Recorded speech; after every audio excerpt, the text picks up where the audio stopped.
बंधु मैंने आजिर एही कार्यक्रम को आपण माननकु स्वागत। आजिर एही कार्यक्रमटी कन्या राशि व्यक्ति विशेष माननक पई बहुत गुरुत्वपूर्ण अटे। तो आपणकर जदि कन्या राशि होइथाय तेबे भिडियोटी को स्किप न करी थरे मात्र शेष पर्यंत निश्चय देखंतु, कारण आजिर एही भिडियो रे आमे माने जानिबा जे कन्या राशि व्यक्ति विशेष माननक पई मार्च 2025 किपरि रहिबाको जाउछि। एही मार्च मासरे आपणक जीवन रे केउ सब परिवर्तन हेबाको जाउछि। आजिर एही भिडियो रे आमे माने कन्या राशि मासिक राशिफल उपरे आलोचना करिबा। कन्या राशि व्यक्ति विशेष मानकर स्वास्थ्य, शिक्षा, प्रेम जीवन, वैवाहिक जीवन, भाग्य, क्यारियर एवं व्यापार वाणिज्यर स्थिति किपरि रहिबो मार्च 2025 रे से विषय रे आजिर एही भिडियो रे आमे माने विस्तार भाबरे आलोचना करिबा। नवग्रहंकर स्थिति मध्य देखिबा। नवग्रह केउ भली फल प्रदान करिबारे सक्षम हेबे। एहा सहित अशुभत्व प्रदान करुथिबा ग्रह मानक पई किछि विशेष प्रतिकार मध्य जानिबा। सेथिपई आपणकर जदि कन्या राशि होइथाय तेबे भिडियोटी को लाइक करी चैनल टी को सब्सक्राइब करि दियंतु एवं कमेंट बॉक्स रे भक्ति एवं श्रद्धार सहित जय श्री जगन्नाथ निश्चय लिखंतु। तो बंधु माने आसंतु आरंभ करिबा आजिर एही कार्यक्रम को, जहा कि जन्म राशि एवं चंद्र राशि उपरे आधारित अटे। तो राशि चक्रर 12 गोटी राशि मध्यरो षष्ठ राशि हेउची कन्या राशि एवं कन्या राशिर राश्याधिपति हेउछंती बुध। तो मासर आरंभ रे बुध आपणकर सप्तम भावरे विराजमान अछंती। बुधंक सहित राहु एवं शुक्र मध्य आपणकर सप्तम भावरे विराजमान अछंती। आपणकर प्रथम भावरे विराजमान अछंती केतु, षष्ठ भावरे विराजमान अछंती सूर्य एवं शनि, नवम भावरे विराजमान अछंती देवगुरु बृहस्पति एवं आपणकर दशम भावरे विराजमान अछंती मंगल। तो सर्वप्रथमे आसंतु जानि नेबा आपणकर स्वास्थ्य किपरि रहिबो मार्च 2025 रे। तो कुंडलीर प्रथम भावटी होइथाय आपणकर स्वास्थ्यर भाव, इम्यूनिटी सिस्टम रो भाव एवं आपणकर प्रथम भावर अधिपति बुध आपणकर सप्तम भावरे विराजमान अछंती। राहु एवं शुक्रंक सहित बुध आपणकर सप्तम भावरे विराजमान अछंती। तेबे बुध सप्तम भावरे नीचस्थ अछंती एवं नीच भंग राजयोगर निर्माण करूछंती। तेबे बंधु माने आपण माननकु केवल दुईटी जिनिस प्रति ध्यान रखिबार अछि, कारण बुध जेहेतु राहुंक सहित अछंती तो आपणकु निजर स्किन केयर नेबार अछि, कारण स्किन रिलेटेड प्रॉब्लम आपणकर किछि देखा देई पारे। एवं गुरु जेहेतु शत्रु राशि रे विराजमान अछंती तो आपणकर टिके डाइजेस्टिव प्रॉब्लम देखा देई पारे। तो आपण निजर खाद्य पेय प्रति यत्नशील हेबा उचित। एहा व्यतीत आपणकर सेपरि किछि बड़ स्वास्थ्य जनित समस्या देखा जाउ नाही। केवल स्किन रिलेटेड प्रॉब्लम जेमिति कि इन्फेक्शन, एलर्जी ए सब प्रति आपणको सतर्क रहिबार अछि। एबे आसंतु जानिबा आपणकर शिक्षा क्षेत्र किपरि रहिबो मार्च 2025 रे। विद्यार्थी मानक पई किपरि रहिबो मार्च मासटी। तो बंधु माने कुंडलीर पंचम भावटी होइथाय आपणकर शिक्षार भाव एवं आपणकर पंचम भावर अधिपति हेउछंती शनि, जे कि षष्ठ भावरे विराजमान अछंती एवं सूर्यंक सहित विराजमान अछंती। एहा व्यतीत 29 मार्च को शनि मध्य निजर राशि परिवर्तन करी आपणकर सप्तम भाव को चलन करिवे। तेबे जे पर्यंत शनि आपणकर षष्ठ भावरे अछंती अर्थात 29 मार्च पर्यंत तो आपणकर पाठपढ़ार स्थिति भल रहिबो। मात्र 29 मार्च को शनि जेतेबेले निजर राशि परिवर्तन करी सप्तम भाव को चलन करिवे तो सेठारे शनि राहुंक सहित रहिबे एवं राहु आपणकर 18 मई 2025 पर्यंत सप्तम भावरे रहिबे एवं शनि दीर्घ 2.5 वर्ष पर्यंत आपणकर सप्तम भावरे रहिबे। तो जेतिकी समय राहु एवं शनि आपणकर सप्तम भावरे एकत्र रहिबे तो सेठारे श्रापित दोषर निर्माण हेबो, कारण जेबे भी राहु एवं शनि गोटे राशि रे रहिथांती सेतेबेले श्रापित दोषर निर्माण करिथांती एवं जेतेबेले राहु एवं शनि आपणकर सप्तम भावरे एकाठी हेबे सेतेबेले आपणकर मन को अनेक भ्रांत चिंताधारा आसीबो। तेबे आपण एही समय अवधि मध्यरे निजर मन को स्थिर रखिबा उचित, निज भितरे धैर्य रखिबा उचित। अन्य कथारे पड़ी आपण कौनसी भी भूल डिसीजन नियंतु नहीं। भल भाबरे भाबी चिंती आपण निजर डिसीजन निजे नियंतु।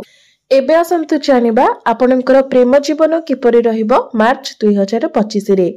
तो कुंडलीर पंचम भावटी आपणकर शिक्षार भाव हेबा सहित पंचम भावटी मध्य होइथाय आपणकर प्रेम जीवनर भाव एवं आपणकर पंचम भावर अधिपति हेउछन्ति शनि, जे कि आपणकर षष्ठ भावरे विराजमान अछन्ति एवं 29 मार्च को शनि आपणकर सप्तम भाव को आसी जिबे। जेतेबेले शनि आपणकर सप्तम भावरे रहिबे तो शनिकर दृष्टि आपणकर प्रथम भाव उपरे रहिबो। तो सेतेबेले जदि आपणक प्रेम जीवन रे किछि समस्या थिला किबा आपणक मध्यरे कथावार्ता बंद हो जाइथिला, कोनोसी कारणरू आपणक मध्यरे संपर्क खराब हो जाइथिला एवं आपण चाहूतिले जे पुणी थरे आपणकर संपर्क रे सुधार आसु, आपणक मध्यरे संपर्क पुणी थरे भलो हो जाउ, तो से समय आपणक पई आसी जिवो।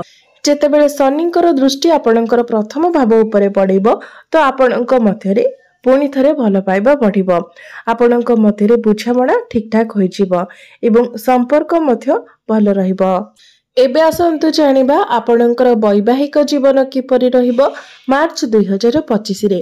तो बंधु माने कुंडलीर सप्तम भावटी होइथाय आपणक वैवाहिक जीवनर भाव एवं आपणकर सप्तम भावर अधिपति हेउछन्ति देवगुरु बृहस्पति, जे कि आपणकर नवम भावरे विराजमान अछन्ति। मात्र आपणकर सप्तम भावरे राहु मध्य विराजमान अछन्ति। मात्र दुईटी शुभ ग्रह बुध एवं शुक्र मध्य विराजमान अछन्ति। तथापि भी राहु जेहेतु पापी ग्रह अटन्ति एवं 18 मई 2025 पर्यंत राहु आपणकर सप्तम भावरे रहिबे। तेबे 18 मई को जेतेबेले राहु आपणकर सप्तम भावरु बाहरी जिबे सेतेबेले आपणकर वैवाहिक जीवन रे एक बहुत बड़ सकारात्मक परिवर्तन आपण देखिबाको पाइबे। तेबे बंधु माने राहु जेबेठारु आपणकर सप्तम भावरे अछंती तो आपण लक्ष्य करिथिबे जे आपणकर वैवाहिक जीवन रे मझिरे मझिरे किछि ना किछि डिस्टर्बेंस हेउथिबो, जार कि किछि कारण ही नथिबो, अर्थात सबु किछि ठीक ठाक थिबो एवं हठात करी किछि डिस्टर्बेंस होई जिवो। तेबे आपण जदि ए सब को नॉर्मली नियंती तो यार प्रभाव आपणक वैवाहिक जीवन उपरे पड़िबो नाही।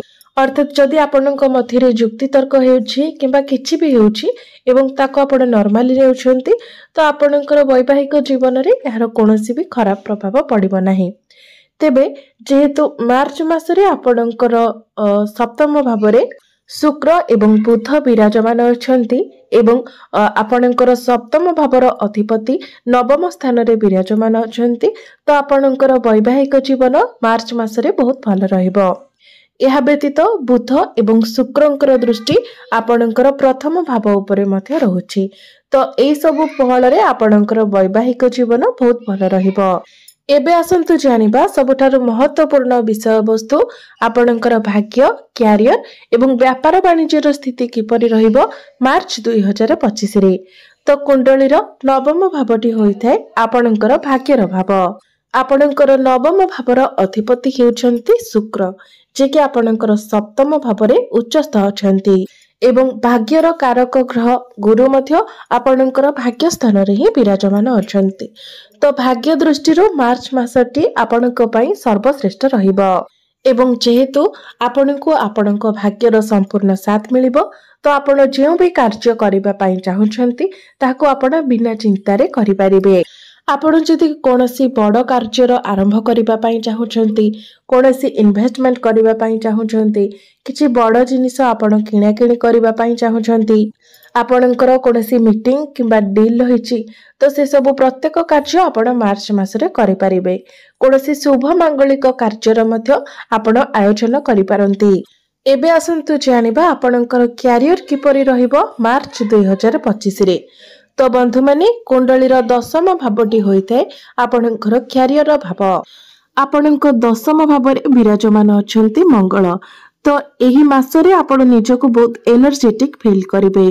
तेबे आपण निजको बॉस न भाबिबा उचित, कारण मंगल जेहेतु अग्नि तत्वर ग्रह अटंती एवं मंगलंकर दृष्टि आपणकर प्रथम भाव उपरे रहुछि।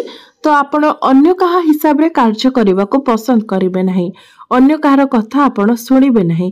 तेबे ए सबु थारु आपण दूरे रुहंतु। आपण निज हिसाब रे कार्य करंतु, किंतु अन्य माननको असम्मान करंतु नहीं। तो आपणकर दशम भावर अधिपति बुध आपणकर सप्तम भाव रे विराजमान अछंती एवं बुध जेहेतु शुक्रंक सहित विराजमान अछंती, तो आपणकर कम्युनिकेशन भल रहिबो। मात्र अन्य पक्षरे आपण कहा उपरे निजर राग को मध्य बाहर करि पारंती।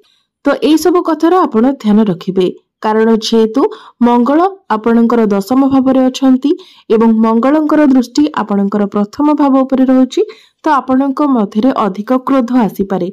तो आपण निजर क्रोध उपरे नियंत्रण रखिबाको चेष्टा करंतु। मात्र क्यारियर आपणकर बहुत भल रहिबो, काम कार्य गुडिक आपणकर भल रहिबो। जदि आपणकर फाइनेंस रो काम रहिछि, कम्युनिकेशन रो काम रहिछि, कंप्यूटर रो काम करूछंती, हार्डवेयर इंजीनियरिंग रो कार्य करूछंती, तो एई सब क्षेत्र रे आपणको बहुत अधिक सफलता मिलिबो। एबे आसंतु जानिबा आपणकर व्यापार वाणिज्य किपरि रहिबो मार्च 2025 रे। तो बंधु माने बिजनेस रो कारक ग्रह बुध आपणकर सप्तम भाव रे अछंती एवं शुक्रंक सहित विराजमान अछंती। तो बिजनेस आपणकर मार्च मासरे बहुत भल रहिबो। आपणकर डेली इनकम रे मध्य ग्रोथ हेबो। तेबे एबे आसंतु जानि नेबा किछि प्रतिकार विषय रे, जो प्रतिकार गुडिक करबा द्वारा आपणकर जहा भी किछि अशुभत्व रहउची से सब खंडन होई परिबो एवं आपणको अधिक शुभ फल प्राप्ति होई परिबो। तो राहु जेहेतु आपणकर सप्तम भाव रे अछंती, तो राहुंकर प्रतिकार स्वरूप आपण प्रत्येक दिन पक्षी माननको किछि ना किछि खाइबाकू दियंतु। प्रत्येक दिन आपण विष्णु सहस्र नामर पाठ करंतु।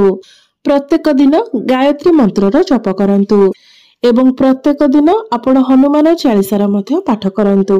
निश्चित भाबरे आपणको अधिक शुभ फल प्राप्ति हेबो एवं जहा भी किछि अशुभत्व रहिछि से सब खंडन होई जिवो।